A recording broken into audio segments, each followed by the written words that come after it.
सिंध भर में anti corruption ने अपनी कार्रवाइयों को तेज कर दिया है। यकीनन आंटी हरकत में है। मीरपुर माथिलो में एंटी करप्शन की टीम ने पब्लिक हेल्थ ऑफिस मीरपुर माथिलो पर छापा मारा। मीरपुर माथिलो एंटी करप्शन टीम ने छापे के दौरान सेकंड सिविल जज मीरपुर माथिलो भी इस मौके पर मौजूद थे।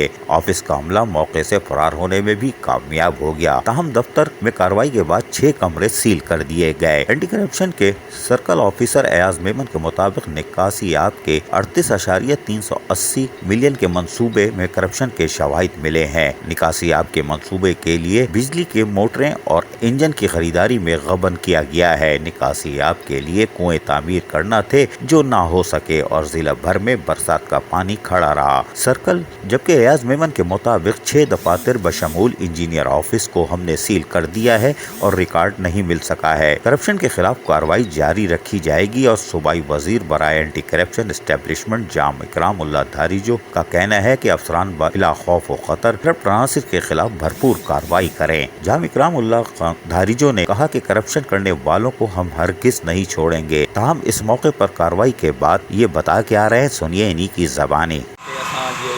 रेड कयो ठीक है हाई अथॉरिटी जे हुकूमत ये जेके इन्हनि स्कीमूं ADP जो जेके खूह ठहंदा आहिनि पाणी जा जंहिंमें जेके मोटर हूंदा आहिनि 41 डिस्ट्रिक्ट पूरी जा 38 करोड़ जी स्कीम हुई।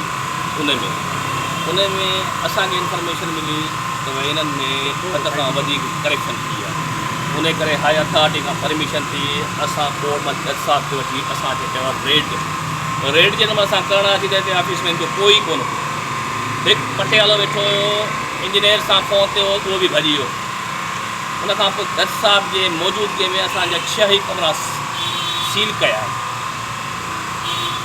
ईंदा रिकॉर्ड असां ॾे ईंदा त असां सील वरी कोर्ट जे हुकम सां खोलण खां रिकॉर्ड वठंदासीं।